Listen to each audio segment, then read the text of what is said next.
إن الحمد لله نحمده ونستعينه ونستغفره ونعوذ بالله من شرور أنفسنا ومن سيئات أعمالنا من يهده الله فلا مضل له ومن يضلل فلا هادي له وأشهد أن لا إله إلا الله وحده لا شريك له وأشهد أن محمدا عبده ورسوله يا أيها الذين آمنوا اتقوا الله حق تقاته ولا تموتن إلا وأنتم مسلمون يا أيها الناس اتقوا ربكم الذي خلقكم من نفس واحدة وخلق منها زوجها وبث منهما رجالا كثيرا ونساء واتقوا الله الذي تساءلون به والأرحام إن الله كان عليكم رقيبا أما بعد فإن خير الحديث كتاب الله وخير الهدي هدي محمد صلى الله عليه وسلم وشر الأمور محدثاتها وكل محدثة بدعة وكل بدعة ضلالة وكل ضلالة في النار. സഹോദരന്മാരെ, സത്യവിശ്വാസികളെ, മുഹറം മാസത്തിന്റെ സവിശേഷതയുമായി ബന്ധപ്പെട്ട കാര്യങ്ങൾ കഴിഞ്ഞ ഖുത്ബകളിൽ നാം മനസ്സിലാക്കുകയുണ്ടായി. ഹിജ്റ വർഷത്തിന്റെ തുടക്കവുമാണ് മുഹറം എന്ന് പറയുന്നത്. നബി സല്ലല്ലാഹു അലൈഹി വസല്ലമ മക്കയിൽ നിന്ന് മദീനയിലേക്ക് ഹിജ്റ പോയത് റബീഉൽ അവ്വൽ മാസത്തിലാണ്. റബീഉൽ അവ്വൽ 1 നബി മക്കയിൽ നിന്ന് സൗർ ഗുഹയിൽ നിന്ന് പുറപ്പെട്ട് 8 പിറ്റത്തെ തിങ്കളാഴ്ച ഖുബ എന്ന് പറയുന്ന മദീനയുടെ അടുത്തുള്ള സ്ഥലത്ത് എത്തിച്ചേർന്നു എന്നതാണ് ചരിത്രങ്ങളിൽ നിന്ന് മനസ്സിലാക്കാൻ സാധിക്കുന്നത്. റബീഉൽ അവ്വലിലാണ് നബി സല്ലല്ലാഹു അലൈഹി വസല്ലമ ഹിജ്റ പോയത് എങ്കിലും ഹിജ്റയെ സംബന്ധിച്ചുള്ള തയ്യാറെടുപ്പുകളും തീരുമാനങ്ങളും ഉണ്ടാകുന്നത് മുഹറത്തിലാണ് എന്നതുകൊണ്ട് മുഹറമിനെ ഹിജ്റ വർഷത്തിന്റെ തുടക്കമായി നബിയുടെയും അബൂബക്കർ സിദ്ദീഖിന്റെയും കാലഘട്ടത്തിന് ശേഷം ഉമർ ഇബ്നുൽ ഖത്താബ് റളിയല്ലാഹു അൻഹുവിന്റെ കാലഘട്ടത്തിലാണ് അങ്ങനെ ഒരു തീരുമാനം ഉണ്ടാകുന്നത്. കൂടിയാലോചനയ്ക്ക് ശേഷം ഉമർ റളിയല്ലാഹു അൻഹുവിന്റെ പ്രഖ്യാപനം ഉണ്ടാകുന്നത്. അന്ന് മുതൽക്കാണ് ഹിജ്റ വർഷം എണ്ണിത്തുടങ്ങുന്നത്. അതുവരെ ഹിജ്റ വർഷം എന്ന ഒന്നില്ല. എന്ന് പറഞ്ഞാൽ അങ്ങനെ ഒരു ഹിജ്റയെ അടിസ്ഥാനമാക്കി കൊല്ലവർഷം എണ്ണിത്തുടങ്ങിയത് അപ്പോഴാണ്. അപ്പൊ അതിന്റെ അടിസ്ഥാനം നബി സല്ലല്ലാഹു അലൈഹി വസല്ലം മക്കയിൽ നിന്ന് മദീനയിലേക്ക് ഹിജ്റ പോയതാണ്. നബി എന്നാണോ ഹിജ്റ പോയത്, നബിയുടെ 53-ാമത്തെ വയസ്സിൽ നബുവത്തിന്റെ 13-ാമത്തെ കൊല്ലത്തിന് ശേഷം അത് തൊട്ടാണ് ഹിജ്റ വർഷം ഈ തീരുമാനത്തിന്റെ അടിസ്ഥാനത്തിൽ എണ്ണിത്തുടങ്ങിയത്. നബി മക്കയിൽ നിന്ന് മദീനയിലേക്ക് ഹിജ്റ പോയത് 1-ാമത്തെ കൊല്ലമായി കണക്കാക്കിക്കൊണ്ട്. ഈ ഹിജ്റ എന്തുകൊണ്ട് തെരഞ്ഞെടുത്തു? മുസ്ലിങ്ങളുടെ കാലഗണനയ്ക്ക് വേണ്ടി അന്നും മറ്റു പല രീതികളും കൊല്ലങ്ങൾ എണ്ണാൻ ലോകത്ത് നിലവിലുണ്ട്. ഇപ്പൊ ക്രിസ്തു വർഷം ഇന്ന് പലരും ഉപയോഗിക്കുന്ന, മുസ്ലിങ്ങളും അവലംബിക്കുന്ന ക്രിസ്തു വർഷം അതിന്റെ മുമ്പേ കാലഗണനയ്ക്ക് വേണ്ടി തീരുമാനിക്കുകയും അതിന്റെ അടിസ്ഥാനത്തിൽ കാലങ്ങൾ എണ്ണപ്പെടുകയും ചെയ്യുന്നുണ്ട്. അതിനുശേഷം ജാഹിലിയത്തിലെ അറബികൾ കഅബാലയത്തെ തകർക്കാൻ വേണ്ടി അബ്രഹത്തും സൈന്യവും വന്ന അതിനെ കണക്കാക്കിക്കൊണ്ട് കഅബം പൊളിക്കാൻ വന്ന കാലത്തെ കണക്കാക്കി അതിന്റെ ഇത്ര വർഷം ശേഷം അല്ലെങ്കിൽ ഇത്ര വർഷം മുന്നേ അങ്ങനെ ഒരു കാലഗണനയാണ് ഉണ്ടായിരുന്നത്. എന്നാൽ പിന്നീട് നേരത്തെ പറഞ്ഞതുപോലെ ഉമർ ഖത്താബ് റളിയല്ലാഹു അൻഹുവിന്റെ കാലഘട്ടത്തിൽ ഹിജ്റയെ അടിസ്ഥാനമാക്കി ഒരു തീരുമാനമുണ്ടായി. അപ്പൊ എന്തുകൊണ്ട് ഹിജ്റയെ മുസ്ലിങ്ങൾ, സഹാബികൾ അടങ്ങുന്ന ആളുകൾ എന്തുകൊണ്ട് തീരുമാനിച്ചു, അടിസ്ഥാനമാക്കി എന്ന് ചോദിച്ചാൽ, ഹിജ്റ എന്ന് പറയുന്നത് പ്രവാചകന്മാരുടെ പ്രബോധന ചരിത്രങ്ങളിൽ മുമ്പും നടന്നിട്ടുള്ള ഒരു സംഭവമാണ്. നബി സല്ലല്ലാഹു അലൈഹി വസല്ലമയുടെ പ്രവാചകത്വത്തിന്റെ ചരിത്രത്തിൽ വലിയ മാറ്റത്തിന് കാരണമായ ഒരു സംഭവമാണ് ഹിജ്റ എന്നതുകൊണ്ടാണ് ഹിജ്റയെ മുസ്ലിങ്ങളുടെ ചന്ദ്രവർഷത്തിന്റെ കാലഗണനയ്ക്ക് അടിസ്ഥാനമായി തെരഞ്ഞെടുത്തിട്ടുള്ളത്. സാധാരണഗതിയിൽ ആളുകൾ ഒരു നാട്ടിൽ നിന്ന് വേറൊരു നാട്ടിലേക്ക് യാത്ര പോകും, താമസം മാറും, പറമ്പും കാര്യങ്ങളൊക്കെ വിറ്റിട്ട് വേറെ സ്ഥലത്ത് പോയി താമസിക്കും, വേറെ രാജ്യങ്ങളിൽ പോയി താമസിക്കും. ഇന്നത്തെ കണക്കനുസരിച്ച് അല്ലെങ്കിൽ വ്യവസ്ഥയനുസരിച്ച് ഒരു രാജ്യത്തെ പൗരത്വം ഒഴിവാക്കിക്കൊണ്ട് വേറെ ഏതെങ്കിലും രാജ്യത്തെ പൗരത്വം സ്വീകരിക്കും. ഇതിനൊന്നും ഹിജ്റ എന്ന് പറയില്ല. മറിച്ച് അള്ളാഹുവിന്റെ അനുമതി പ്രകാരം പ്രവാചകന്മാർ അവർ നിയോഗിക്കപ്പെട്ട നാട്ടിൽ നിന്ന് അള്ളാഹു തന്നെ അനുവദിച്ചിട്ടുള്ള മറ്റൊരു നാട്ടിലേക്ക് ദഅവത്തിന് വേണ്ടി സ്വന്തം നാടും സ്ഥലവും വിട്ട് ഈ ഒരു പ്രബോധന പ്രവർത്തനത്തിനും മുസ്ലിമായി ജീവിക്കാൻ വേണ്ടിയും പോകുന്ന, നാട് വിട്ടേച്ചു പോകുന്ന ഇസ്ലാമിനു വേണ്ടിയുള്ള യാത്രക്കാണ് ഹിജ്റ എന്ന് പറയുന്നത്. അതുകൊണ്ട് തന്നെ ഒരാൾ നാട് മാറിയത് കൊണ്ടോ രാജ്യം മാറിയത് കൊണ്ടോ പൗരത്വം വേറെ ഒന്ന് സ്വീകരിച്ചത് കൊണ്ടോ അത് ഹിജ്റ എന്ന് പറയില്ല. ഹിജ്റ എന്ന് പറയുമ്പോൾ സാധാരണ ആളുകൾ നടത്തുന്ന യാത്ര കൊണ്ട് ഉദ്ദേശിക്കപ്പെടുന്ന ഒരു ആശ്വാസമോ ആനന്ദമോ വിനോദമോ അല്ലെങ്കിൽ സുഖകരമായ മറ്റൊരു കാലാവസ്ഥയുള്ള പ്രദേശത്ത് പോയി അല്ലെങ്കിൽ നല്ല സൗകര്യങ്ങളുള്ള പ്രദേശത്ത് പോയി ജീവിക്കുക എന്ന ഒരു ലക്ഷ്യമോ അല്ല. മറിച്ച് അള്ളാഹു ഏൽപ്പിച്ച ഉത്തരവാദിത്തം എന്ന പ്രബോധനം നിർവഹിക്കാൻ ഒരു നാട്ടിൽ സാധ്യമാകാതിരിക്കുക എന്ന് പറഞ്ഞാൽ ആരും സ്വീകരിക്കാതിരുന്നാൽ പരാജയപ്പെട്ടു എന്ന അർത്ഥത്തിലല്ല. മറിച്ച് നാട്ടുകാർ പ്രബോധനം നടത്താൻ സമ്മതിക്കാതിരിക്കുകയും പ്രബോധനത്തിന്റെ അടിസ്ഥാനത്തിൽ മുസ്ലിങ്ങളായ ആളുകളെ ആക്രമിക്കുകയും പീഡിപ്പിക്കുകയും കൊല്ലുകയും യുദ്ധം ചെയ്യുകയും അവരെ സാമ്പത്തികമായും ശാരീരികമായും നശിപ്പിക്കാനുള്ള ശ്രമങ്ങളും നടത്തുമ്പോൾ അത്തരമൊരു നാട്ടിൽ നിന്ന് രക്ഷയില്ലാത്തതുകൊണ്ട് അള്ളാഹുവിന്റെ അനുമതി പ്രകാരം വേറെ ഒരു രാജ്യത്തേക്ക് പോകുന്നു. എന്തിനാണ് പോകുന്നത്? ഇവിടെ ദഅവത്ത് നടത്താൻ പറ്റുന്നില്ല, അത് ഉൾക്കൊണ്ട ആളുകൾക്ക് ജീവിക്കാൻ പറ്റുന്നില്ല എന്ന ഒരൊറ്റ കാരണം കൊണ്ടാണ്. അതുകൊണ്ട് തന്നെ ഇത് വിനോദയാത്രയല്ല, ടൂറല്ല, ആശ്വാസത്തിനുള്ള യാത്രയല്ല, വിശ്രമത്തിന് വേണ്ടിയുമല്ല, സുഖസൗകര്യത്തിന് വേണ്ടിയുമല്ല. ഒരുപക്ഷെ ജീവിച്ച നാടിനേക്കാൾ പ്രയാസകരമായ ജീവിതം, പ്രയാസങ്ങൾക്കുമേൽ പ്രയാസം ഒക്കെ മറുനാട്ടിലെത്തുമ്പോൾ ഉണ്ടാകാം. എന്നാൽ പോലും ഇവിടെ ലക്ഷ്യമെന്ന് പറയുന്നത് ഇസ്ലാമിക പ്രബോധനം നടത്തുക, ഈ ശരിയായ മുസ്ലിമായി ഉൾക്കൊണ്ട വിശ്വാസമനുസരിച്ച് ജീവിക്കാൻ സാധിക്കുക എന്നതാണ്. അപ്പോൾ ഇത് മുഹമ്മദ് നബി മാത്രമല്ല, മുഹമ്മദ് നബിക്ക് മുമ്പുള്ള പ്രവാചകന്മാരും ഈ ഒരു ദൗത്യം നിർവഹിച്ചിട്ടുണ്ട്. പ്രവാചകന്മാരുടെ ചരിത്രത്തിന്റെ ഭാഗമാകുന്നു ഹിജ്റ എന്നതാണ്. കൂടുതൽ വിശദീകരിക്കേണ്ടതില്ല. അബുൽ അംബിയ അല്ലെങ്കിൽ മില്ലത്തു അബീക്കും ഇബ്രാഹിം എന്നറിയപ്പെടുന്ന ആദർശ പിതാവായി പരിചയപ്പെടുത്തപ്പെട്ട ഇബ്രാഹിം നബി അലൈഹി സ്വലാത്തു വസ്സലാമിന്റെ ചരിത്രം നമ്മൾ എമ്പാടും കേട്ടിട്ടുണ്ട്. ആ ഇബ്രാഹിം നബി തന്റെ ജന്മനാടായ ഇറാഖിലെ ഊർ എന്ന് പറയുന്ന പ്രദേശത്ത് നാട്ടുകാരോട്, അവിടെയുള്ള ജനങ്ങളോട്, കുടുംബത്തോട്, പാപ്പയോട്, നാട്ടിലെ ഭരണാധികാരിയോട് ഒക്കെ ഇസ്ലാമിക പ്രബോധനം നടത്തി. അത് എത്ര കണ്ട് പ്രബോധനം നടത്തുന്നുവോ അത്ര കണ്ട് ശത്രുതയും എതിർപ്പും വർദ്ധിച്ചുകൊണ്ടിരുന്നു. ഇബ്രാഹിം നബിക്കെതിരിൽ നാട്ടുകാർ ഒന്നടങ്കം ഭരണകൂടത്തിന്റെ അല്ലെങ്കിൽ രാജവംശത്തിന്റെ അനുമതിയോടുകൂടി തന്നെ എതിർപ്പുകൾ ഉണ്ടാവുകയും ഇബ്രാഹിം നബി അലൈഹി സ്വലാത്തു വസ്സലാമിന് ആ നാട്ടിൽ ജീവിക്കാൻ പറ്റാത്ത സാഹചര്യം ഉണ്ടാവുകയും ചെയ്തു. സൂറത്ത് മറിയമിലും മറ്റു പല സ്ഥലങ്ങളിലും കാണാൻ സാധിക്കുന്നത് പോലെ സ്വന്തം പിതാവ് ആസർ തന്നെ മകൻ ഇബ്രാഹിമിനെ, നീ ഈ നാട് വിട്ടുപോകണം, അല്ലെങ്കിൽ നിന്നെ ഞാൻ എറിഞ്ഞുകൊല്ലും, അല്ലെങ്കിൽ ഇപ്പണി ഒഴിവാക്കണം. ഏത് പണി? ഇസ്ലാം അനുസരിച്ച് ജീവിക്കുക, ഇസ്ലാമിലേക്ക് ക്ഷണിക്കുക, ദഅവത്ത് നടത്തുക എന്ന പണി നിർത്തിയില്ലെങ്കിൽ നിന്റെ ഗതി ഇതായിരിക്കും എന്ന ഭീഷണി സ്വന്തം പിതാവിന്റെ ഭാഗത്തു പോലും ഉണ്ടായി. നാട്ടുകാർ അദ്ദേഹത്തെ ചുട്ടുകരിക്കാൻ വേണ്ടി ശ്രമിച്ചു. അങ്ങനെ ചുട്ടുകരിക്കാനുള്ള ഏർപ്പാടുകൾ നടത്തി. അങ്ങനെയുള്ള ഒരു ഘട്ടത്തിൽ ആ ആപത്തിൽ നിന്ന് തീയിലിട്ട് കരിക്കുക എന്ന ഉദ്ദേശം അവർ നടപ്പിലാക്കാൻ വേണ്ടി എല്ലാ കാര്യങ്ങളും ചെയ്തു, തീയിലേക്ക് എറിഞ്ഞു. പക്ഷേ അള്ളാഹു അദ്ദേഹത്തെ രക്ഷപ്പെടുത്തി. ഇതിനു ശേഷമാണ് ഇബ്രാഹിം നബി അലൈഹി സ്വലാത്തു വസ്സലാം താൻ ആ നാട് വിട്ടു പോകാനുള്ള തീരുമാനം ഉണ്ടാകുന്നത്. സൂറത്തു സ്വാഫാത്തിലെ 98-99 വചനങ്ങളിൽ കാണാം, ആ നാട്ടിലെ ആളുകൾ ഇബ്രാഹിം നബി അലൈഹി സ്വലാത്തു വസ്സലാമിനെതിരിൽ കുതന്ത്രം ചെയ്യാൻ ഉദ്ദേശിച്ചു. പക്ഷേ അവരുടെ കുതന്ത്രം നടപ്പിലായില്ല. കുതന്ത്രം എന്താണ്? ഇബ്രാഹിം നബിയെ തീയിലിട്ട് കരിക്കുക എന്നതാണ്. ഫജഅൽനാഹുമുൽ അസ്ഫലീൻ. ഇബ്രാഹിം നബിയെ തീയിട്ട് കരിക്കാൻ ആരുദ്ദേശിച്ചുവോ അവരെ നാം ഏറ്റവും നീചന്മാരായ, ഏറ്റവും താഴെക്കടയിലുള്ള തരം താഴ്ന്ന ആളുകളാക്കി നാം മാറ്റി. അങ്ങനെ അള്ളാഹു രക്ഷപ്പെടുത്തി. ഫഅൻജാഹുല്ലാഹു മിനന്നാർ. തീയിൽ നിന്ന് ഇബ്രാഹിം നബിയെ അള്ളാഹു സുബ്ഹാനഹു വ തആല രക്ഷപ്പെടുത്തി. ഇത് സൂറത്തുൽ അൻകബൂത്തിലാണ് അക്കാര്യം അള്ളാഹു പറയുന്നത് രക്ഷയെ സംബന്ധിച്ച്. ഈ തീയിൽ നിന്ന് രക്ഷപ്പെട്ടതിന് ശേഷം ഇനി ഇതിനേക്കാൾ വലിയ ആക്രമണം ഇനിയൊന്നും വരാനില്ല, ഇവിടെ ദഅവത്ത് നടത്താൻ കഴിയില്ല. അപ്പോൾ അള്ളാഹുവിന്റെ തീരുമാനമനുസരിച്ച് ഇബ്രാഹിം നബി പ്രഖ്യാപിക്കുന്നു, വഖാല ഇന്നി ദാഹിബുൻ ഇലാ റബ്ബി. ഞാൻ എന്റെ റബ്ബിലേക്ക് ഇതാ പോകുന്നവനാകുന്നു. അപ്പൊ ആ പ്രഖ്യാപനത്തിൽ തന്നെ കാണാം എന്തിനാണ് ഹിജ്റ? നാട് കാണാനാണോ, സുഖിക്കാനാണോ, ആശ്വാസത്തിനാണോ, വിനോദത്തിനാണോ? ഒന്നുമല്ല. ഇന്നി ദാഹിബുൻ ഇലാ റബ്ബി. ഞാൻ എന്റെ റബ്ബിലേക്കാകുന്നു പോകുന്നത് എന്ന് പറഞ്ഞാൽ എന്റെ റബ്ബിന്റെ കൽപ്പന അനുസരിച്ചുകൊണ്ട് ദഅവത്ത് നടത്താനോ അതനുസരിച്ച് ജീവിക്കാനോ ഈ നാട്ടിൽ സാധിക്കുന്നില്ല. അതുകൊണ്ട് അതിന് കഴിയുന്ന വേറൊരു നാട്ടിലേക്ക് അള്ളാഹുവിന്റെ കൽപ്പന അനുസരിച്ച് ഞാൻ പോകുന്നു. ഇതെല്ലാം കൂടി ഉൾക്കൊള്ളുന്ന പ്രയോഗമാണ് എന്റെ റബ്ബിലേക്കാകുന്നു ഞാൻ പോകുന്നത്, ഇനി ഇവിടെ നിൽക്കുന്നില്ല എന്ന ഇബ്രാഹിം നബിയുടെ പ്രഖ്യാപനം. അങ്ങനെ ഇബ്രാഹിം നബി അലൈഹി സ്വലാത്തു വസ്സലാം ആ നാട്ടിൽ നിന്ന്, തന്റെ ജന്മനാട്ടിൽ നിന്ന് ഹർറാൻ എന്ന് പറയുന്ന പ്രദേശത്തേക്കും, ഹർറാനിൽ നിന്ന് പിന്നീട് ഇന്നത്തെ ഫലസ്തീനും ഇസ്രായേലും എല്ലാം ഉൾപ്പെടുന്ന പഴയ സിറിയ, ഷാമിലേക്കും ഇബ്രാഹിം നബി സ്വലാത്തു വസ്സലാം ഹിജ്റ പോവുകയാണ്.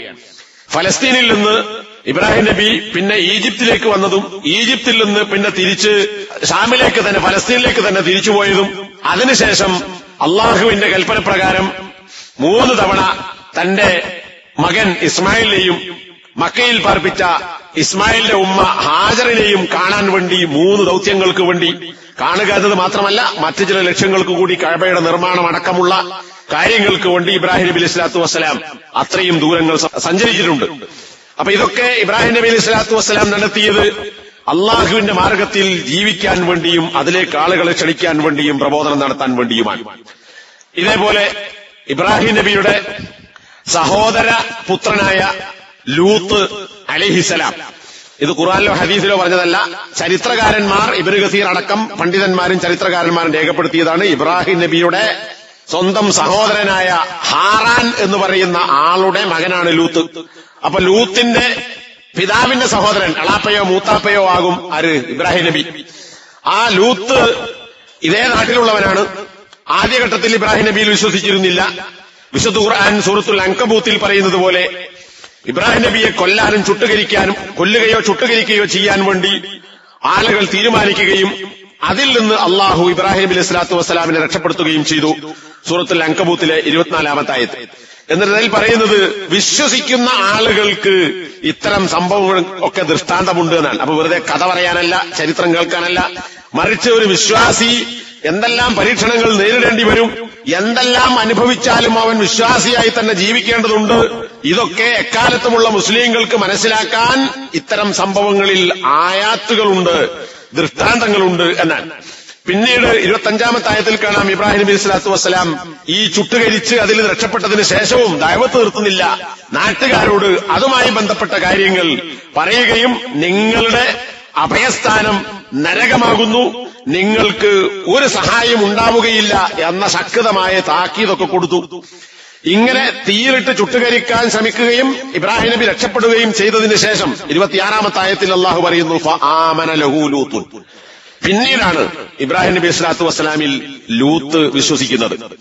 വഖാല, ഇബ്രാഹിം നബിയിൽ വിശ്വസിച്ചു. പിതൃ സഹോദരനാണ്. ഇബ്രാഹിം നബി നാട് വിട്ട് ഹിജ്റ പോവുകയാണ്. അപ്പോൾ ഇബ്രാഹിമിന്റെ കൂടെ സഹോദരപുത്രനായ ലൂത്തും ചേർന്നു. വഖാല ഇന്നി മുഹാജിറുൻ ഇലാ റബ്ബി. ഇബ്രാഹിം നബി പറഞ്ഞതുപോലെ ഇബ്രാഹിം നബി ദാഹിബുൻ, ഞാൻ റബ്ബിലേക്ക് പോകുന്നവനാണ് എന്നാ പറഞ്ഞത്. ഇവിടെ ലൂത്തിന്റെ പ്രയോഗം എന്താ? ഇന്നി മുഹാജിറുൻ ഇലാ റബ്ബി, ഞാൻ എന്റെ റബ്ബിലേക്ക് ഹിജ്റ പോകുന്നവനാകുന്നു. ഹിജ്റ പോകുക എന്ന് പറഞ്ഞാൽ നേരത്തെ പറഞ്ഞതുപോലെ ദീനനുസരിച്ച് ജീവിക്കുന്നവന്റെ ജീവന്റെയും സംരക്ഷണത്തിനു വേണ്ടി അതിന് സാധ്യമാകാത്തൊരു നാട്ടിൽ നിന്ന് സാധ്യമാകുന്ന രാജ്യത്തേക്ക് പോകുന്നതിനാണ് ഹിജ്റ എന്ന് പറയുന്നത്. അതുകൊണ്ടാണ് ഇവിടെ ലൂത്ത് നബി അലൈഹി സ്വലാത്തു വസ്സലാം പറഞ്ഞത് ഞാൻ എന്റെ റബ്ബിലേക്ക് ഹിജ്റ പോകുന്നു എന്ന് പറഞ്ഞാൽ അള്ളാഹുവിന്റെ കൽപ്പന പാലിച്ച് പ്രബോധനം നടത്തി ജീവിക്കാൻ പറ്റുന്ന ഒരു രാജ്യത്തേക്ക്. അങ്ങനെ ഇബ്രാഹിം നബിയുടെ കൂടെ പോകുന്നു. ലൂത്ത് നബിയെ അള്ളാഹു സുബ്ഹാനഹു വ തആല ഇതിന് ശേഷമാണ്, ഈ ഇബ്രാഹിം നബിയുടെ കൂടെയുള്ള ഹിജ്റക്കും ശേഷമാണ് സദ്ദൂം എന്ന് പറയുന്ന പ്രദേശത്തേക്ക് അള്ളാഹു സുബ്ഹാനഹു വ തആല പ്രവാചകനായി നിശ്ചയിക്കുന്നത്. അപ്പൊ ഇബ്രാഹിം നബി വേറെ രാജ്യത്തേക്ക് പോയി, ഫലസ്തീൻ പഴയ ഷാമിൽ അവിടെ പ്രബോധന പ്രവർത്തനങ്ങൾ നടത്തി. ലൂത്ത് സദ്ദൂം എന്ന് പറയുന്ന ഇന്ന് ചാവുകടൽ ഡെഡ് സീ എന്നറിയപ്പെടുന്ന ലൂത്ത് നബിയുടെ ജനത നശിപ്പിക്കപ്പെട്ട ആ നാട്ടിലേക്ക് പ്രവാചകനായി നിയോഗിക്കപ്പെടുകയും ചെയ്തു. ഇവിടെ ഈ ആയത്തിൽ ഫആമന ലഹു ലൂത്തുൻ, ഇബ്രാഹിം നബിയിൽ ലൂത്ത് വിശ്വസിച്ചു എന്ന് പറഞ്ഞതിന് ശേഷം വഖാല ഇന്നി മുഹാജിറുൻ ഇലാ റബ്ബി, ഞാൻ എന്റെ റബ്ബിലേക്ക് ഹിജ്റ പോകുന്നു എന്ന് പറഞ്ഞ ഈ വാചകം ഇവിടെ നമ്മളെ മലയാള പരിഭാഷകളിലും വ്യാഖ്യാനങ്ങളിലും എന്താണ് കൊടുത്തതെന്ന് എനിക്കറിയില്ല. ഇനി അതാരെങ്കിലും നോക്കിയിട്ട് അതിൽ ഞാൻ ഈ പറഞ്ഞതിന് മറിച്ചൊരു അഭിപ്രായം ഉണ്ടെങ്കിൽ സംശയിക്കേണ്ടതില്ല എന്ന നിലക്കാണ് ഈ വാചകം, അതായത് ഞാൻ എന്റെ റബ്ബിലേക്ക് ഹിജ്റ പോകുന്നു എന്ന വാചകം അത് ലൂത്ത് നബി പറഞ്ഞതാണോ അതല്ല ഇബ്രാഹിം നബി പറഞ്ഞതാണോ എന്നതിൽ മുഫസ്സിറുകൾക്കിടയിൽ 2 അഭിപ്രായങ്ങൾ കാണാം. ഹാഫിദ് ഇബ്നു കസീർ അദ്ദേഹത്തിന്റെ തഫ്സീറിൽ ഈ കാര്യം വിശദീകരിച്ചുകൊണ്ട് രേഖപ്പെടുത്തുന്നത് ഫൈന ലൂത്തൻ അലൈഹിസ്സലാം ആമന ബിഹി മിൻ ഖൗമിഹി, ഇബ്രാഹിമിന്റെ ജനതയിൽപ്പെട്ട ലൂത്ത് ഇബ്രാഹിം നബിയിൽ വിശ്വസിച്ചു. വഹാജറ മഅഹു ഇലാ ബിലാദിശ് ശാം, ഇബ്രാഹിം നബി ഹിജ്റ പോയ സിറിയയിലേക്ക് ഇബ്രാഹിമിന്റെ കൂടെ ലൂത്തും ഹിജ്റ പോയി. ثم ഉർസില ഫീ ഹയാത്തിൽ ഖലീലി ഇലാ അഹ്ലി സദ്ദൂം വഅഖാമ ബിഹാ, പിന്നീട് അതായത് സിറിയയിലേക്ക് ഹിജ്റ പോയതിനു ശേഷം ലൂത്തിനെ സദ്ദൂമിലേക്ക് പ്രവാചകനായി അള്ളാഹു അയക്കുകയും അവിടെ താമസിക്കുകയും ചെയ്തു. അപ്പോ ഹാഫിദ് ഇബ്നു കസീറിന്റെ ഈ വാചകത്തിൽ മനസ്സിലാക്കാൻ കഴിയുന്നത് ഈ പറഞ്ഞ വഖാല ഇന്നി മുഹാജിറുൻ ഇലാ റബ്ബി, ഞാൻ റബ്ബിലേക്ക് ഹിജ്റ പോകുന്നു എന്നത് ഇബ്രാഹിം നബി പറഞ്ഞതുപോലെ ലൂത്ത് നബി അലൈഹി സ്വലാത്തു വസ്സലാം പറഞ്ഞ ഒരു വാചകമാണ് എന്നാണ്. എന്നാൽ ഇതിൽ നിന്ന് വ്യത്യസ്തമായ അഭിപ്രായവും, ഈ വാക്ക് ഇബ്രാഹിം നബിയുടെ തന്നെ വാക്കാണ്, ലൂത്തിന്റെ വാക്കല്ല. അതായത് റബ്ബിലേക്ക് ഹിജ്റ പോകുന്നു എന്നത് ലൂത്തിന്റെ വാക്കല്ല, ഇബ്രാഹിമിന്റെ വാക്കാണ് എന്ന് പറഞ്ഞ ഖുർആൻ വ്യാഖ്യാതാക്കളുമുണ്ട് അഹ്ലുസുന്നത്തിന്റെ പണ്ഡിതന്മാരിൽ തന്നെ. സൗദി അറേബ്യയിൽ ജീവിച്ചിരുന്ന പ്രമുഖ പണ്ഡിതനായ ഷെയ്ഖ് അബ്ദുറഹ്മാൻ ഇബ്നു നാസിർ സഅദി അദ്ദേഹത്തിന്റെ തഫ്സീറിൽ ഈ ആയത്ത് വിശദീകരിച്ചതിന്റെ കാര്യങ്ങളൊക്കെ പറഞ്ഞ ശേഷം വഖാല എന്ന് പറഞ്ഞിട്ട് അദ്ദേഹം വിശദീകരിക്കുന്നത് ഇബ്രാഹീമു ഹീന റഅ അന്ന ദഅവത ഖൗമിഹി ലാ തുഫീദുഹും ഷൈഅ, എന്റെ നാട്ടിലെ ജനങ്ങളോട് ദഅവത്ത് നടത്തിയിട്ട് ഫലം ചെയ്യുകയില്ല എന്ന് മനസ്സിലാക്കിയപ്പോൾ ഇബ്രാഹിം പറഞ്ഞു ഇന്നി മുഹാജിറുൻ ഇലാ റബ്ബി, ഞാൻ റബ്ബിലേക്ക് ഹിജ്റ പോകുന്നു. അപ്പൊ രണ്ട് അഭിപ്രായം മുഫസ്സിറുകൾക്കുണ്ട്. ഈ വാക്ക് പറഞ്ഞത് ഇബ്രാഹിമാണോ അതല്ല ലൂത്താണോ?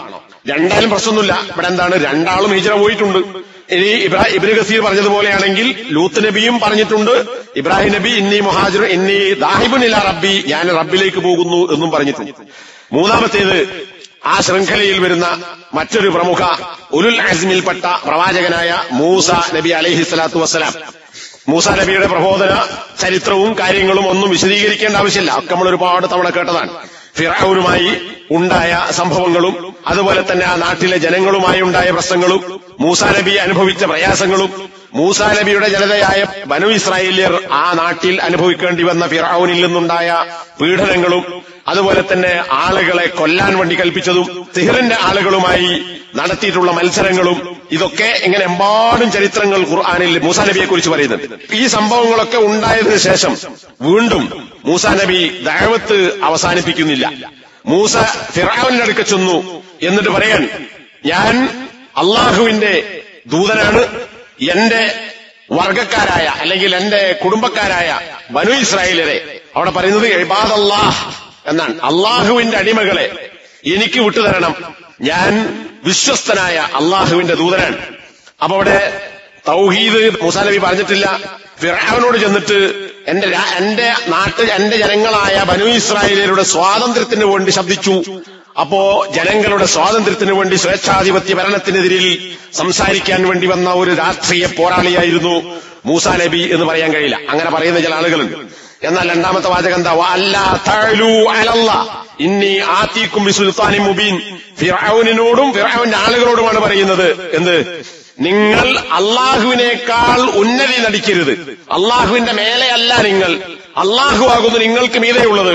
അതുകൊണ്ട് ഈ കാര്യം പറയാൻ വേണ്ടി വന്ന ഇന്നി ആതീകും ബിസുൽത്താനിൻ മുബീൻ, വ്യക്തമായ തെളിവുകളുമായി നിങ്ങളടുക്കൽ ഇത് പറയാൻ വേണ്ടി വന്നവനാണ് ഞാൻ. ഇങ്ങനെ തൗഹീദിലേക്ക് ക്ഷണിച്ചുകൊണ്ട് മൂസാ നബി അലൈഹി സ്വലാത്തു വസ്സലാം വീണ്ടും ഫിർഔനിനോടും ആ നാട്ടുകാരോടും ദഅവത്ത് നടത്തുന്നു. ഒരു രക്ഷയില്ല. അങ്ങനെ അവസാനം വഇന്നി ഉസ്തു ബിറബ്ബി വറബ്ബിക്കും അൻ തർജുമൂൻ, നിങ്ങൾ എന്നെ ആട്ടിയോടിക്കുന്നതിൽ നിന്ന് എറിഞ്ഞാട്ടുന്നതിൽ നിന്ന് ഞാനിതാ എന്റെയും നിങ്ങളുടെയും റബ്ബായ അള്ളാഹുവിൽ അഭയം പ്രാപിക്കുന്നു, രക്ഷ നേടുന്നു. എന്താ പറയുന്നത്, എന്റെ റബ്ബ് എന്നല്ല, ഫിർഔനിനോടും നാട്ടുകാരോടും പറയുന്നത് എന്റെയും നിങ്ങളുടെയും റബ്ബ്. അതിലും തൗഹീദുണ്ട്. നിങ്ങളുടെ റബ്ബ് ഫിർഔനല്ല, നിങ്ങളുടെ റബ്ബ് അള്ളാഹുവാൻ, എന്റെയും റബ്ബ് അള്ളാഹുവാൻ.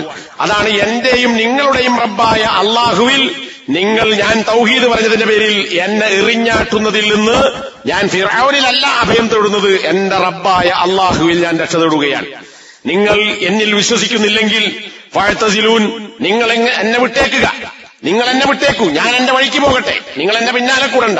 ഫദഅ റബ്ബഹു, അങ്ങനെ മൂസാ നബി അള്ളാഹുവിനോട് പ്രാർത്ഥിച്ചു, അന്ന ഹഉലായി ഖൗമുൻ മുജ്രിമൂൻ, എന്റെ ഈ നാട്ടുകാർ അള്ളാഹുവെ പാപികളായ ആളുകളാണ്, കുറ്റവാളികളായ ആളുകളാണ്. ഖുർആൻ പല സ്ഥലങ്ങളിലും മുജ്രിം അല്ലെങ്കിൽ മുജ്രിമൂൻ എന്ന വാക്കുപയോഗിച്ചത് ശിർക്ക് ചെയ്യുന്ന, അള്ളാഹുവിനോട് അക്രമം കാണിക്കുന്ന ആളുകളെ കുറിച്ചാണ്. ഇന്ന് സാധാരണഗതിയിൽ ഭാഷയിൽ ജരീമ എന്ന് പറഞ്ഞാൽ ക്രിമിനൽ കുറ്റങ്ങളുമായി ബന്ധപ്പെട്ട അത്തരത്തിലുള്ള കുറ്റകൃത്യങ്ങൾ ചെയ്യുന്നവർ. ഇവരത്ത് രണ്ടുമുണ്ട്. അള്ളാഹുവിൽ വിശ്വസിക്കാതെ ശിർക്ക് പ്രവർത്തിക്കുന്ന മുജ്രിമുകളാണ്, തൗഹീദ് അംഗീകരിച്ച ആളുകളെ കൈകാര്യം ചെയ്യുന്ന ക്രിമിനൽ കുറ്റങ്ങൾ ചെയ്യുന്ന ആളുകളുമാണ്. ഈ ആളുകൾ മുജ്രിമുകളാകുന്നു, കുറ്റവാളികളാകുന്നു, പാപികളാകുന്നു റബ്ബേ എന്ന് റബ്ബിനോട് മൂസാ നബി പ്രാർത്ഥിച്ചു. അപ്പൊ അള്ളാഹു പ്രാർത്ഥന സ്വീകരിച്ചു. എങ്കിൽ മൂസ, നീ ഇനി നാട്ടിൽ നിൽക്കണ്ട, ഫഅസ്രി ബിഇബാദി ലൈലൻ, നീ ഒരു രാത്രിയിൽ ആരും കാണാതെ പോകാൻ പറ്റുന്ന ഇരുട്ടുള്ള സമയമാണ്, അതുകൊണ്ടാണ് പകല് പോകണ്ട, നീ രാത്രിയിൽ എന്റെ അടിമകളെയുമായി നീ സഞ്ചരിക്കുക. ഇവിടെ എന്റെ അടിമ എന്ന് പറഞ്ഞാൽ എല്ലാവരും അള്ളാന്റെ അടിമകളാണ്, മനുഷ്യന്മാരൊക്കെ അള്ളാന്റെ അടിമകളാണ്, അള്ളാന്റെ മക്കളല്ല. അപ്പോൾ എന്റെ അടിമ എന്ന് പറഞ്ഞാൽ മൂസാ നബിയുടെ കൗമായ ബനു ഇസ്രായേലരാണ്. ആ ബനു ഇസ്രായേലരെ നീ അടിമകളാക്കി കഠിനമായ ജോലികൾ ചെയ്യിപ്പിക്കാൻ പറ്റുകയില്ല, അവരെ എന്റെ കൂടെ അയക്കണം എന്ന് മൂസാ നബി നേരത്തെ ഫിറഔനോട് ആവശ്യപ്പെട്ടിട്ടുണ്ട്. അപ്പോ അള്ളാഹു മൂസയോട് പറഞ്ഞു, നീ ആ ആളുകളെയും കൂട്ടി എന്റെ അടിമകളെയും കൂട്ടി രാത്രിയിൽ നീ സഞ്ചരിക്കുക. ഇന്നക്കും മുത്തബഊൻ, രാത്രി നിങ്ങൾ രക്ഷപ്പെടാൻ വേണ്ടി പോയാലും നിങ്ങളെ പിന്നാലെ ആരുണ്ടാവും? ഫിറഔനും കൂട്ടലുണ്ടാകും. ആ ഒരു അറിയിപ്പ് കൂടി മൂസക്ക് കൊടുത്തു. ഇന്നക്കും മുത്തബഊൻ, നിങ്ങൾ രാത്രി വീട് വിട്ട് നാട് വിട്ട് പുറപ്പെട്ടാലും നിങ്ങൾ പിന്തുടരപ്പെടുന്നവരാകുന്നു എന്ന് പറഞ്ഞാൽ നിങ്ങളുടെ പിന്നാലെ നിങ്ങളെ തേടി ഫിറഔനും സൈന്യവും വരും. എന്നാൽ നീ അതാ ആ ഉണങ്ങിയ അല്ലെങ്കിൽ വരണ്ട സഞ്ചരിക്കാൻ പാകമായ ആ സമുദ്രത്തെ നീ വിട്ടുകിടക്കുക.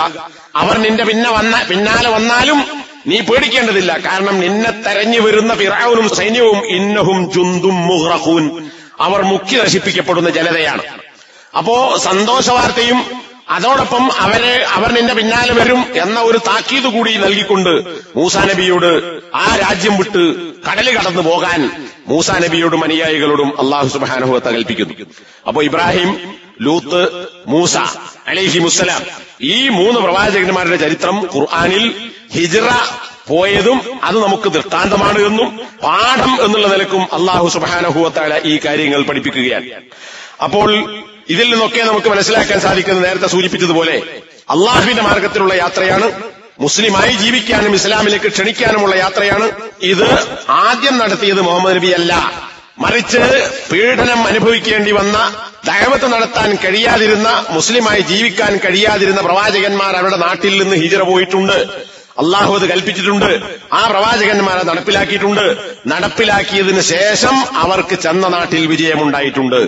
ഇതൊക്കെ അള്ളാഹു മുഹമ്മദ് നബിക്ക് അറിയിച്ചു കൊടുത്തു.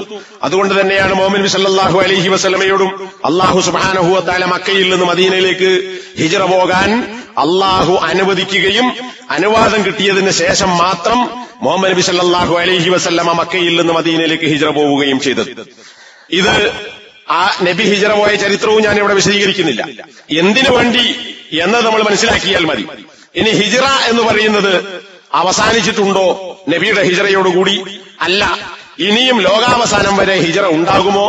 അങ്ങനെ പോകേണ്ടി വന്നാൽ പ്രവാചകന്മാർ സ്വീകരിച്ച ഹിജ്റ എന്ന് പറയുന്ന മാർഗം സാധ്യമാകുമെങ്കിൽ നമ്മൾ നടപ്പിലാക്കേണ്ടതുണ്ടോ എന്നതുകൂടി വിശദീകരിക്കുകയാണ്. അപ്പൊ പ്രവാചകന്മാരുടെ മാർഗമാണ്, അതോടൊപ്പം വിശ്വാസികൾക്ക് ഇതിൽ എന്ത് ഗുണപാഠമുണ്ട്? ഇതെല്ലാം വിശദീകരിച്ചുകൊണ്ട് പണ്ഡിതന്മാർ വിശദീകരിച്ചത് കാണാം. നമ്മൾ ഇതിൽ നിന്ന് മാതൃക സ്വീകരിക്കണം. ഹിജ്റ അവസാനിച്ചിട്ടില്ല, ലോകാവസാനം വരെ വേണ്ടി വന്നാൽ ഹിജ്റയുണ്ടാകും. അപ്പൊ ഒരിക്കലും നാളെ പരലോകത്തെത്തുമ്പോൾ അള്ളാഹു ചോദിക്കും, വിചാരണ ചെയ്യും, നീ എന്തുകൊണ്ട് ഇങ്ങനെയായി? എന്തുകൊണ്ടാണ് ഈ ശിർക്കിലും കുഫ്റിലും അതിന് കീഴ്പ്പെട്ടും അനുസരിച്ചും അല്ലെങ്കിൽ അതിൽ ഉൾപ്പെട്ടും ജീവിക്കേണ്ടി വന്നത്? അങ്ങനെ ചോദ്യമുണ്ടാകും. ചോദിക്കുമ്പോൾ ആളുകൾ പറയുന്ന മറുപടി, ഞങ്ങൾക്ക് അങ്ങനെ ഹിജ്റ പോകാൻ പറ്റിയില്ല, സാഹചര്യം അനുകൂലമായിരുന്നില്ല, ആളുകൾ ഞങ്ങളെ പിടിച്ചുവെച്ചു, അല്ലെങ്കിൽ ഞങ്ങൾക്ക് യാത്ര ചെയ്യാനുള്ള ശേഷിയുണ്ടായിരുന്ന ഞങ്ങൾ ദുർബലന്മാരായിരുന്നു. അങ്ങനെ പറയുമ്പോ അള്ളാഹു തിരിച്ചു ചോദിക്കുക, അള്ളാഹുവിന്റെ ഭൂമി വിശാലമായിരുന്നില്ലേ? ആ നാട്ടിൽ നിന്ന് വേറൊരു നാട്ടിലേക്ക് അല്ലെങ്കിൽ സൗകര്യപ്രദമായ ഒരു പ്രദേശത്തേക്ക് പോയിക്കൂടായിരുന്നുവോ? സൂറത്തുൻ നിസായിലെ 97-ാമത്തെ ആയത്തിൽ ഈ കാര്യം നമുക്ക് കാണാം. ബദർ യുദ്ധത്തിൽ പങ്കെടുക്കാൻ വേണ്ടി വന്ന ആളുകളുടെ കൂട്ടത്തിൽ ഖുറൈശികൾക്കൊപ്പം, നമ്മൾ സാധാരണ കേട്ടെന്താ, ഖുറൈശികളും മുസ്ലിങ്ങളും തമ്മിൽ നടന്ന യുദ്ധമാണ്. ഖുറൈശികൾക്കൊപ്പം മുസ്ലിങ്ങളായ ആളുകളെ കൂടി അവർ കൂടെ കൊണ്ടുവന്നിരുന്നു. അതെന്തിനാ? ഇന്നത്തെ പ്രയോഗം പോലെ മനുഷ്യമറ. നബിയും സഹാബത്തും അവിടുന്ന് ഇങ്ങോട്ട് അമ്പെയ്യുകയും അതുപോലെ തന്നെ കുന്തം എറിയുകയും ഒക്കെ ചെയ്യുമ്പോൾ, ആക്രമിക്കുമ്പോ മുന്നിൽ മുസ്ലിങ്ങളായ ആളുകളെ മറയാക്കി നിർത്തി രക്ഷപ്പെടാൻ വേണ്ടി, കണ്ടോ, നിങ്ങളെ കൂട്ടത്തിൽപ്പെട്ട ആൾക്കാർ ഇവിടെ ഉണ്ട്, എന്റെ കുടുംബക്കാരുണ്ട്, അതുകൊണ്ട് അങ്ങനെ അമ്പെയ്യണ്ട, കുന്തമെറിയണ്ട എന്നതിനൊരു മറയാക്കി ഹിജ്റ പോരാത്ത മുസ്ലിങ്ങളായ ആളുകളെ ഖുറൈശികൾ നിർത്തി.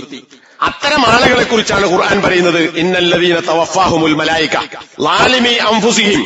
അള്ളാഹുവിന്റെ മലക്കുകൾ ഒരു കൂട്ടം ആളുകളെ മരിപ്പിച്ചപ്പോൾ, ളാലിമി അൻഫുസിഹിം, ഈ മരിക്കേണ്ടി വന്ന ആളുകൾ ആരാണ്? ളാലിമി അൻഫുസിഹിം, അവർ അവരോട് തന്നെ അക്രമം ചെയ്തവരാണ്. എന്ന് പറഞ്ഞാൽ മുസ്ലിങ്ങളായി. പക്ഷേ നബിയും സഹാബത്തും ഹിജ്റ പോന്നപ്പോൾ ഹിജ്റ പോന്നില്ല. അങ്ങനെ തൗഹീദിന്റെ നാട്ടിലേക്ക് ഹിജ്റ പോരാത്ത ഈ ആളുകൾ സ്വന്തത്തോട് അക്രമം പ്രവർത്തിച്ചവരാണ്. ഇതിന്റെ വകയായി പറയുന്നതല്ല, ശേഷം വരുന്ന ബുഖാരി ഉദ്ധരിച്ച ഹദീസ് മനസ്സിലാവും. ഖാലൂ ഫീമ കുന്തും. അപ്പൊ മലക്കുകൾ, റൂഹിനെ പിടിക്കുന്ന മലക്കുകൾ ഈ ആളുകളോട് ചോദിച്ചു, നിങ്ങൾ എവിടെയായിരുന്നു? ഫീമ കുന്തും, നിങ്ങൾ എന്തിലായിരുന്നു? എന്തുകൊണ്ട് നിങ്ങൾക്ക് ഇങ്ങനെ ഗതികേടുണ്ടായി? നബിയും സഹാബത്തും മക്കയിൽ നിന്ന് മദീനയിലേക്ക് ഹിജ്റ പോയി. നിങ്ങൾ എന്തുകൊണ്ട് മുസ്ലിങ്ങളായിരുന്നിട്ടും ഹിജ്റ പോകാതെ ഈ മുശ്രിക്കുകളുടെ കൂടെ ചേർന്ന് ഇവിടെ മരിക്കേണ്ടി വന്നു? നിങ്ങൾ എവിടെയായിരുന്നു? ഖാലൂ കുന്നാ മുസ്തദഅഫീന ഫിൽ അർള്. അപ്പോൾ ഈ മരണത്തിന് വിധേയമാകുന്ന ആളുകൾ മലക്കുകളുടെ ചോദ്യത്തിനുള്ള മറുപടിയായി പറയുന്നത്, ഞങ്ങൾ ഭൂമിയിൽ ഈ നാട്ടിൽ ദുർബലരായി ഗണിക്കപ്പെട്ട ആളുകളായിരുന്നു. ഞങ്ങൾക്ക് പോകാൻ കഴിയില്ല, വണ്ടി ഉണ്ടായില്ല, പോകാൻ പറ്റിയില്ല, ആപതുണ്ടായില്ല, ശാരീരികമായി കഴിവുണ്ടായില്ല എന്നിങ്ങനെയുള്ള പലയാതി ന്യായങ്ങളും അറിയില്ല. ഞങ്ങൾക്കതിനൊന്നും കഴിവില്ലാത്ത ഞങ്ങൾ സാധുക്കളാണ്, ഞങ്ങൾ ദുർബലരാണ്. അതിനുള്ള മറുപടിയായി മലക്കുകൾ ചോദിക്കുന്ന ഒരു ചോദ്യമാണ്, അലം തകുൻ അർളുല്ലാഹി വാസിയതൻ ഫതുഹാജിറു ഫീഹാ. അള്ളാഹുവിന്റെ ഭൂമി വിശാലമായിരുന്നില്ലയോ? അങ്ങനെ നിങ്ങൾക്ക് ആ വിശാലമായ അള്ളാഹുവിന്റെ ഭൂമിയിലേക്ക് ഫതുഹാജിറു ഫീഹാ, നിങ്ങൾ അവിടേക്ക് ഹിജ്റ പോയി കൂടായിരുന്നുവോ എന്ന് ഈ മരിക്കാൻ നേരത്ത് മലക്കുകളുടെ ചോദ്യത്തിൽ ഞങ്ങൾക്കതിനൊന്നും പറ്റിയില്ല, ദുർബലന്മാരായിരുന്നു എന്ന് പറഞ്ഞ ആളുകളോട്, ആ ശരി, നിങ്ങൾക്ക് കുഴപ്പമൊന്നുമില്ല, നിങ്ങൾക്ക് പോകാൻ പറ്റാത്തോണ്ടല്ലേ പോകാത്തത് എന്ന് പറഞ്ഞ് അവർക്ക് ഉതിർ കൊടുക്കുകയല്ല, മറിച്ച് നിങ്ങൾ പോകാതിരുന്നത് കുറ്റകരമാണ്, എന്തുകൊണ്ട് അള്ളാഹുവിന്റെ വിശാലമായ ഭൂമിയിൽ നിങ്ങൾ ഹിജ്റ പോയില്ല എന്ന ചോദ്യമാണ്. ഇത് സൂറത്തുൻ നിസായിലെ 97-ാമത്തെ ആയത്ത്. ഈ കൂട്ടത്തിൽ മുശ്രിക്കുകൾക്കൊപ്പം പങ്കെടുത്ത കൂട്ടത്തിൽ നബിയുടെ മൂത്താപ്പ അബ്ബാസും ഉണ്ടായിരുന്നു എന്നതാണ്. അബ്ബാസ് മുസ്ലിമായിരുന്നു, പക്ഷെ ഹിജ്റ പോയിരുന്നില്ല. അങ്ങനെ അദ്ദേഹത്തെയും വേറെയും ചില ആളുകളെ മുശ്രിക്കുകൾ പിടിച്ചുകൊണ്ടുവന്നു, നിർബന്ധിച്ചു കൊണ്ടുവന്നു. എന്നിട്ട് അബ്ബാസ് പറയുന്നതായി, അബ്ബാസ് റളിയല്ലാഹു അൻഹുവിന്റെ മകൻ അബ്ദുല്ലാഹി ഇബ്നു അബ്ബാസ് റളിയല്ലാഹു അൻഹുമ പറയുന്ന ഇമാം ബുഖാരി ഉദ്ധരിച്ച ഒരു ഹദീസിൽ നമുക്ക് കാണാം. എന്താണ്? അന്നനാസം മിനൽ മുസ്ലിമീൻ, മുസ്ലിങ്ങളിൽ പെട്ട ചില ആളുകൾ, കാനൂ മഅൽ മുശ്രിക്കീന, അവർ മുശ്രിക്കുകളോടൊപ്പമായിരുന്നു. കണ്ടോ? അപ്പൊ നേരത്തെ ഞാൻ പറഞ്ഞത് വെറുതെ പറഞ്ഞാൽ ഹദീസിലുള്ളതാണ്. മുസ്ലിങ്ങളിൽ പെട്ട ചില ആളുകൾ മുശ്രിക്കുകളോടൊപ്പമായിരുന്നു. എവിടെ?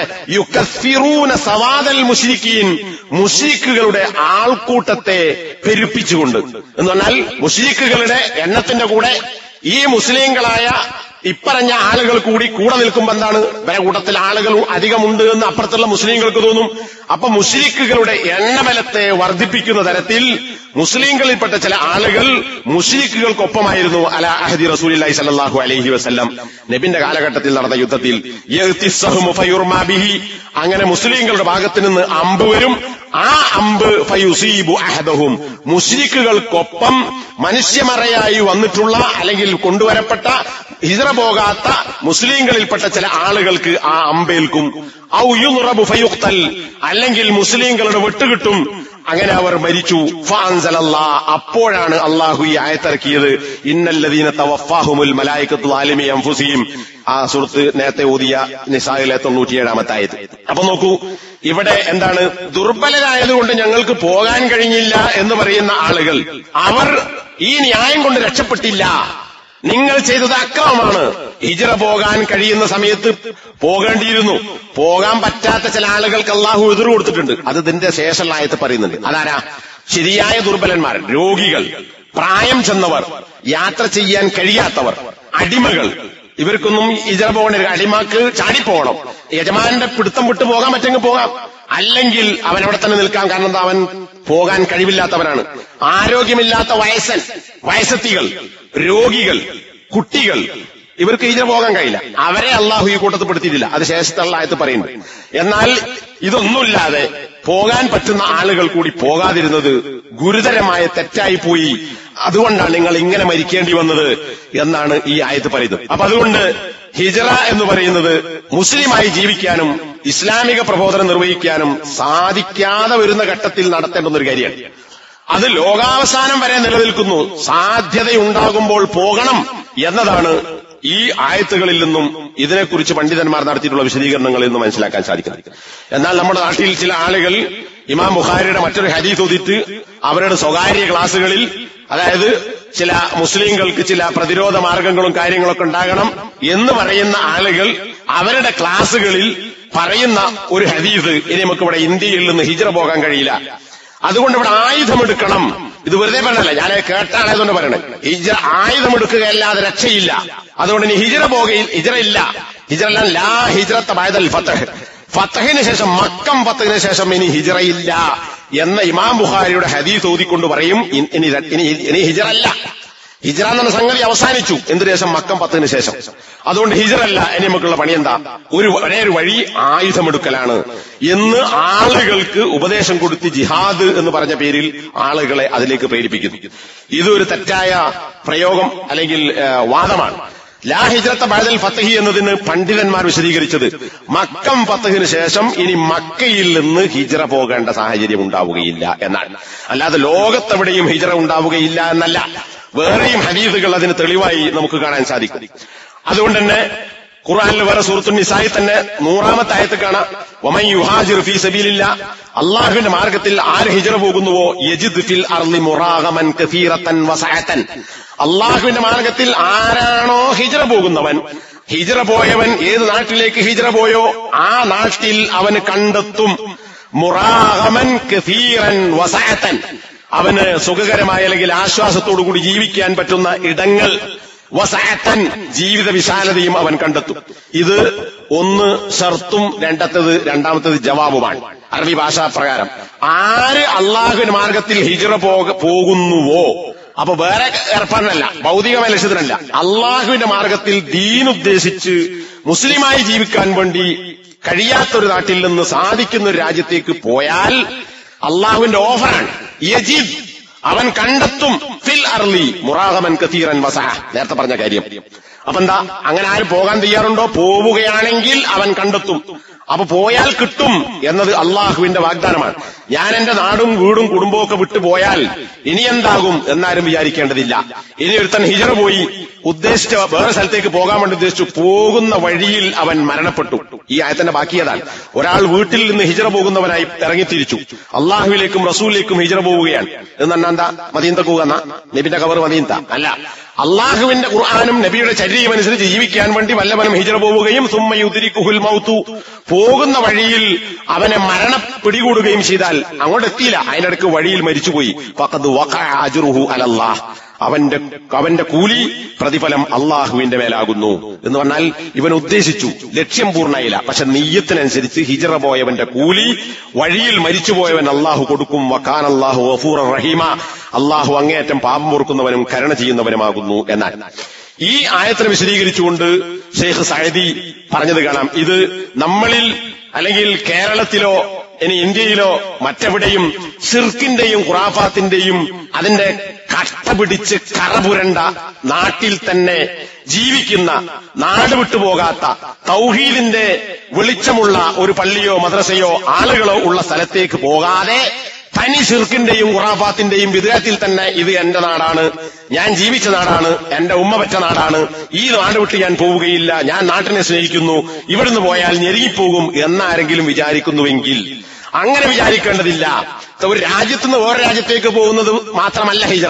ഇപ്പൊ ഒരു ശിർക്കും ഖുറാഫാത്തും അല്ലെങ്കിൽ കുഫറും നിറഞ്ഞ ഒരു നാട്, അവിടെ മുസ്ലിങ്ങൾ വേറെ ആരുമില്ല, തൗഹീദുള്ള മനുഷ്യന്മാരില്ല, അങ്ങനെയുള്ള സ്ഥലത്ത് കുറച്ചാളുകൾ അവിടെ കൂടിയ എന്താ ഉണ്ടാവുക, അവരുടെ ശിർക്കും കുഫറും ഇവനിലേക്കും പകരാം. ഇവന്റെ വിശ്വാസമനുസരിച്ചൊരു നമസ്കാരമോ ജമാഅത്തിൽ പങ്കെടുക്കലോ ഇബാദാത്തുകളോ നിർവഹിക്കാൻ ആ പ്രദേശത്ത് അവന് സാധിക്കുകയില്ല. നമ്മുടെ ഭാഷയിൽ പറഞ്ഞാൽ മഹലിൽ സാധിക്കുകയില്ല. അപ്പൊ എന്റെ പറമ്പ് ഇവിടെയാണ്, എന്റെ വീട് ഇവിടെയാണ്, ബാപ്പന്റെ സ്വത്ത് ഇവിടെയാണ്, ബാപ്പന്റെ ഖബർ ഈ പള്ളിപ്പറമ്പിലാണ് എന്നൊന്നും പറഞ്ഞാലും കാത്തുക്കണ്ട. തൗഹീദുള്ള മുസ്ലിമായി ജീവിക്കാൻ പറ്റുന്ന നാട്ടിലേക്ക് പോകണം. ഷെയ്ഖ് സഅദി പറയാൻ, മനുഷ്യരിൽ പല ആളുകളും വിചാരിക്കുന്നത് ഹിജ്റ പോയാൽ ഈ നാട്ടിലുള്ള ഇണക്കത്തിന് ശേഷം ഞാൻ ചെല്ലുന്ന നാട്ടിൽ ഒരു ഇണക്കമുണ്ടാവുകയില്ല, അവിടെ ഛിദ്രതയാണ് ഉണ്ടാവുക, ഇവിടെ എനിക്ക് ധന്യതയുണ്ട്, സമ്പത്തുണ്ട്, നാട് വിട്ടുപോയാൽ ഞാൻ ഫക്കീറായി പോകും, ഇവിടെ എനിക്ക് നാട്ടുകാരൻ എന്നുള്ളൊരു ഇസ്സത്തുണ്ട്, വേറെ സ്ഥലത്ത് ചെന്നാൽ അവൻ കുടിയേറിയവനാണ് അല്ലെങ്കിൽ വന്നുകൂടിയവനാണ് എന്നൊരു പേരുണ്ടാവും. അതുപോലെ തന്നെ നാട്ടിൽ എനിക്ക് സുഖകരമായി ജീവിക്കാം, റഹ ഉണ്ട്, ജീവിത സുഭിക്ഷതയുണ്ട്, ഇവിടെ നാട് വിട്ടുപോയാൽ ഞാൻ വിചാരിച്ച പണി കിട്ടിക്കൊള്ളുന്നില്ല, എന്നെ സഹായിക്കാൻ ആളുകൾ ഉണ്ടാകണമെന്നില്ല എന്നൊക്കെയാണ് സാധാരണഗതിയിൽ ആളുകൾ വിചാരിക്കുന്നത്. എന്നാൽ കാര്യം അങ്ങനെയല്ല. എന്താ കാര്യം അങ്ങനെയല്ല അറിയാൻ കാരണം, മക്കയിൽ ജന്മനാട്ടിൽ നിന്ന് ഇപ്പറഞ്ഞതൊക്കെ ഒഴിവാക്കിയിട്ട് മദീനത്തേക്ക് പോയി. ഈ പോയ മുഹാജിറുകളായ മുസ്ലിങ്ങൾക്ക് എന്തുണ്ടായി? മദീനയിൽ വിജയമുണ്ടായി, ഇസ്സത്തുണ്ടായി, സമ്പത്തുണ്ടായി. ദരിദ്രന്മാരായി വീടും നാടുമില്ലാതെ കുടുംബക്കാരില്ലാതെ മദീനയിലേക്ക് വന്ന മുഹാജിറുകളായ ആളുകൾ പിൽക്കാലത്ത് അബൂബക്കർ സിദ്ദീഖിന്റെയും ഉമറിന്റെയും ഉസ്മാന്റെയും അലിയുടെയും ഒക്കെ കാലഘട്ടത്തിൽ രാജ്യത്തിന്റെ ഭരണാധികാരികളായി, പല പ്രവിശ്യകളിലും ഗവർണർമാരായി, അതുപോലെ തന്നെ കോടതിയിലെ ജഡ്ജിമാരായി, ഖാദിമാരായി, ഇങ്ങനെ പല മേഖലകളിലും പല അധികാര സ്ഥാനങ്ങളിലും അപ്പറഞ്ഞ മുഹാജിറുകളായ ആളുകൾക്ക് അള്ളാഹു ഇടം കൊടുത്തു. അവർക്ക് അഭയം കിട്ടി, അതിനേക്കാൾ സുഖം കിട്ടി. അതാണ് നേരത്തെ ആയത്ത് പറഞ്ഞത്, ആരെങ്കിലും ഹിജ്റ പോകുന്നുവെങ്കിൽ അവൻ ജീവിക്കാൻ പറ്റിയ സാഹചര്യങ്ങളും വസഅതൻ വിശാലതയും ലഭിക്കും, അവൻ കണ്ടെത്തും. ഇത് അള്ളാഹുവിന്റെ ഓഫറാകുന്നു. അപ്പോ സാന്ദർഭികമായി അല്ലെങ്കിൽ നമ്മുടെ നാടുമായി ബന്ധപ്പെടുത്തി പറയുമ്പോൾ ഇങ്ങനെ ഖുറാഫാത്തിന്റെയും ശിർക്കിന്റെയും കുഫ്റിന്റെയും മഹല്ലിൽ കെട്ടിപ്പിണഞ്ഞ് രക്ഷയില്ലെന്ന് വിചാരിച്ച് ജീവിക്കുന്ന ആളുകൾ ഇവിടെ കേരളത്തിന്റെ ഒരു സ്ഥലത്ത് വേറെ സ്ഥലത്തേക്ക് പോകാനോ ഇന്ത്യയിലെ ഒരു സ്ഥലത്ത് വേറെ സ്ഥലത്തേക്ക് പോകാനോ ഒരു മുടക്കുകാർക്കില്ല. ഏത് നാട്ടിൽ പോയാലും സ്ഥലമെടുക്കാം, എവിടെ പോയാലും ജീവിക്കും. ഇവിടെ പൗരത്വത്തിന്റെ ബസ്സല്ല, കപ്പൽ കയറി പോണ്ട, വിമാനം കയറി പോണ്ട, നടന്നു പോകാം, ബസ് പോകാം, ട്രെയിനിൽ പോകാം, ഒക്കെ പോകാം. അപ്പോ ഇങ്ങനെയുള്ള മഹല്ലുകളിൽ താമസിക്കുന്ന ആളുകൾ തൗഹീദുള്ള ആളുകളിലേക്ക് മാറി താമസിക്കുക എന്ന് പറയുന്നതും ഒരു ഹിജ്റയാണ്. അത് വിശ്വാസത്തിന്റെ ഭാഗമാണ് എന്നാകുന്നു ഇതിൽ മനസ്സിലാക്കേണ്ടത്. അല്ലാഹു സുബ്ഹാനഹു വ തആല യഥാർത്ഥ ഹിജ്റയുടെ ആശയങ്ങൾ സ്വീകരിക്കുകയും അത് പ്രാവർത്തികമാക്കുകയും ചെയ്യുന്ന വിശ്വാസികളിൽ, മുഹാജിറുകളിൽ എന്നെയും നിങ്ങളെയും ഉൾപ്പെടുത്തി അനുഗ്രഹിക്കുമാറാകട്ടെ. അൽഹംദുലില്ലാഹ് വസല്ലല്ലാഹു അലാ മുഹമ്മദ് അല്ലദീ ബല്ലഗ റിസാലത വഅദ്ദൽ അമാന.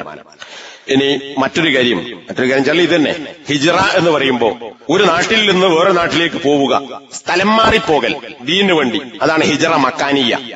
സ്ഥലം വിട്ട് വേറെ സ്ഥലത്തേക്ക് പോവുക, അതാണ് ഇപ്പൊ ഇതുവരെ വിശദീകരിച്ചത്.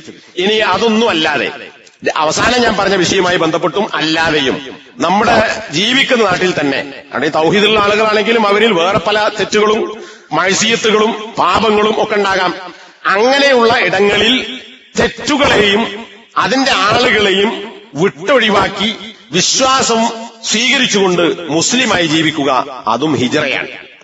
മറ്റത് നാട് വിട്ടുകൾ. ഇത് നാട് വിട്ടു പോകാതെ സ്വന്തം നാട്ടിൽ തന്നെ തൗഹീദൊക്കെ ഉള്ള ആളുകൾ, അവിടെ പാപമുണ്ടെങ്കിൽ പാപികളുണ്ടെങ്കിൽ അവരെ വിട്ടുകൊണ്ട് ജീവിക്കുക എന്നത്, അതാണ് ഹജ്റുൽ മആസി അല്ലെങ്കിൽ അൽ ഹിജ്റത്തുൽ ബാത്തിനിയ അല്ലെങ്കിൽ ഹിജ്റ ബാത്തിന എന്നൊക്കെ പണ്ഡിതന്മാർ പറഞ്ഞത്. സ്വകാര്യ ഹിജ്റ, രഹസ്യ ഹിജ്റ അല്ലെങ്കിൽ പാപങ്ങൾ വെടിഞ്ഞുകൊണ്ടുള്ള ഹിജ്റ. ഇതിപ്പോ ഏതൊരു നാട്ടിൽ ജീവിച്ചാലും അവിടെ കള്ളു കുടിക്കുന്നവരും വ്യഭിചരിക്കുന്നവരും ലഹരി ഉപയോഗിക്കുന്നവരും കൊള്ള നടത്തുന്നവരും പല ജാതി മനുഷ്യന്മാരുണ്ടാവും, പള്ളി പോകാത്തവരുണ്ടാവും. അപ്പൊ അവരുടെ കൂട്ടത്തിൽ അങ്ങോട്ട് കൂടുകയല്ല, അവരെ വിട്ട് തൗഹീദും സുന്നത്തും അനുസരിച്ച് ജീവിക്കുക, അതും ഹിജ്റയാണ്. ഇമാം ബുഖാരി റിപ്പോർട്ട് ചെയ്ത ഹദീസ് കാണാം, വൽ മുഹാജിറു മൻ ഹജറ മാ നഹല്ലാഹു അൻഹു. അള്ളാഹു വിലക്കിയ കാര്യങ്ങളെ വെടിഞ്ഞുകൊണ്ട്, അവിടെ ഉപയോഗിച്ച വാക്ക് ഹജറ എന്നാണ്. ഹിജ്റ എന്നത് ഉണ്ടായ അതേ വാക്ക് തന്നെ. അള്ളാഹു വിലക്കിയ തിന്മകളെ ആര് വെടിയുന്നുവോ, അതിനൊക്കെ ഒഴിവാക്കി ആര് ജീവിക്കുന്നുവോ അവൻ മുഹാജിറാകുന്നു. അപ്പൊ നാട് വിട്ടു പോയിട്ടില്ലെങ്കിലും മുഹാജിറാകാം. നാട്ടിൽ നടക്കുന്ന പേത്തുകൂത്തുകളിലും തിന്മകളിൽ നിന്ന് വിട്ടു നിൽക്കുക. അതേപോലെ ഇബ്നു മാജ ഉദ്ധരിച്ച ഹദീസ് കാണാം, വൽ മുഹാജിറു മൻ ഹജറൽ ഖതായ വദ്ദുനൂബ്. തിന്മകളെയും പാപങ്ങളെയും വെടിഞ്ഞുകൊണ്ട് ജീവിക്കുന്നവൻ അവനും മുഹാജിറാകുന്നു എന്ന് നബി സല്ലല്ലാഹു അലൈഹി വസല്ലമ പറയുകയുണ്ടായി. അബൂദാവൂദ്, നസായി, തിർമിദി, അഹ്മദ് റഹിമഹുമുള്ള അവരൊക്കെ ഉദ്ധരിച്ച ഹദീസിൽ നബിയോട് ആളുകൾ കുറെ ചോദ്യങ്ങൾ ചോദിച്ച കൂട്ടത്തിൽ കാണാം, അയ്യുൽ ഹിജ്റത്തി അഫ്ളൽ, ഏതാണ് ഏറ്റവും ശ്രേഷ്ഠമായ ഹിജ്റ? അത് ഈ ആയുധമെടുത്ത് യുദ്ധം ചെയ്യലാണ്. ഇവിടെ നബിന്റെ മറുപടി, മൻ ഹജറ മാ ഹറമല്ലാഹ്, അള്ളാഹു ഹറാമാക്കിയതെന്തോ ആ ഹറാമുകളെ ജീവിതത്തിൽ വെടിയുക എന്ന് പറയുന്നതും ഈ നിലക്ക് ശ്രേഷ്ഠകരമായ ഹിജ്റയാകുന്നു എന്ന് നബി സല്ലല്ലാഹു അലൈഹി വസല്ലമ പഠിപ്പിക്കുകയുണ്ടായി. അപ്പോ രണ്ട് നിലക്കും, ഒന്നാമത്തേത് സാഹചര്യം ഉണ്ടാകുമ്പോൾ ചെയ്താൽ മതി, രണ്ടാമത്തേത് ഏതൊരു സമൂഹത്തിൽ ജീവിക്കുമ്പോഴും മുസ്ലിങ്ങൾക്കിടയിൽ തന്നെയാണെങ്കിലും തെറ്റും കുറ്റവും പാപങ്ങൾ ചെയ്യുന്ന ആളുകളെ അതിൽ നിന്നൊക്കെ വിട്ട് ശരിയായ പാതയിലൂടെ സിറാത്തുൽ മുസ്തഖീമിലൂടെ സഞ്ചരിക്കാൻ ശ്രമിക്കുക. അങ്ങനെയും നമുക്ക് മുഹാജിറുകളാകാൻ സാധിക്കും. അള്ളാഹു ഈ നിലക്ക് പ്രകടമായതോ അല്ലെങ്കിൽ സ്വകാര്യമായതോ ആയ ഈ രണ്ട് നിലക്കുള്ള ഹിജ്റയും ആവശ്യമായി വരുമ്പോൾ പ്രാവർത്തികമാക്കാൻ വിശ്വാസപരമായി കെൽപ്പുറ്റ കരുത്തുറ്റ ആളുകളായി അല്ലാഹു സുബ്ഹാനഹു വ തആല നമ്മെ മാറ്റുമാറാകട്ടെ. അതിന് തൗഫീഖ് നൽകുമാറാകട്ടെ. വിശ്വാസത്തിന്റെ പേരിൽ പീഡിപ്പിക്കപ്പെടുകയും വിശ്വാസികളായി ജീവിക്കാൻ കഴിയാതിരിക്കുകയും ചെയ്യുന്ന ലോകത്തിന്റെ പല കോണുകളിലും ആക്രമിക്കപ്പെടുന്ന പീഡിപ്പിക്കപ്പെടുന്ന ഒരുപാട് മനുഷ്യന്മാരുണ്ട്. നിരന്തരം പീഡിപ്പിക്കപ്പെടുന്ന ആളുകൾ. അല്ലാഹുവേ, അവർക്കെല്ലാം ഈ പറഞ്ഞതുപോലെ മുറാഗമൻ വസഅതൻ, ഹിജറ പോകാനുള്ള മനസ്സും പോയാൽ ഈ പറഞ്ഞ വാഗ്ദാനവും നൽകി അവരെ അത്തരം പീഡനങ്ങളിൽ നിന്ന് അല്ലാഹുവേ അവരെ നീ രക്ഷപ്പെടുത്തി വിശ്വാസികളായി വിശാലതയോടുകൂടി ജീവിക്കാനുള്ള അവസരം ഇത്തരം പീഡിതരായ മുഴുവൻ വിശ്വാസികൾക്കും അല്ലാഹുവേ നീ നൽകി അനുഗ്രഹിക്കണമേ. റബ്ബന ഹബ് ലനാ ഫിദ് ദുനിയ ഹസന വഫിൽ ആഖിറതി